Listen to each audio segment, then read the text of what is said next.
अल्लाह ताला ने कलम से फरमाया कलम लिख। मालिक क्या लिखूं? क़यामत तक होने वाले सारे मामलात लिख दे।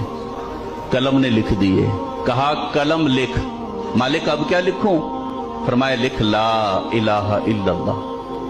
कलम ने 70,000 साल में लिखा ला इलाहा इल्लल्लाह। मालिक ने कहा कलम लिख। मालिक अब क्या लिखूं? फरमाया लिख मोहम्मद रसूलुल्लाह। कलम ने जब मोहम्मद की मीम लिखी ना तो कलम पे वजद आ गया। कलम गिर गई, इसमें कत लग गई। कलम गिरी रही फिर उठी। 70,000 साल में कलम ने लिखा मुहम्मदुर रसूलुल्लाह।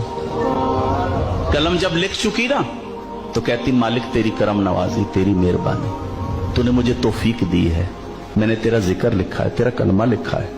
या अल्लाह एक सवाल है, क्या तेरी मखलूक में कोई इतनी उम्र का आदमी होगा? क्योंकि मुझे कलमा लिखने में 1,40,000 साल लगे। ए अल्लाह मैंने कलमा लिखा है 1,40,000 साल में। सवाल इतना सा है, क्या तेरी मखलूक में कोई इतनी उम्र का होगा जो जिंदगी में एक बार पढ़ ले? अल्लाह ने फरमाया मेरे ए कलम मेरे आखिरी नबी होंगे, उनका उम्मती एक एक दिन में 70,000 मरतबा पढ़ेगा। ये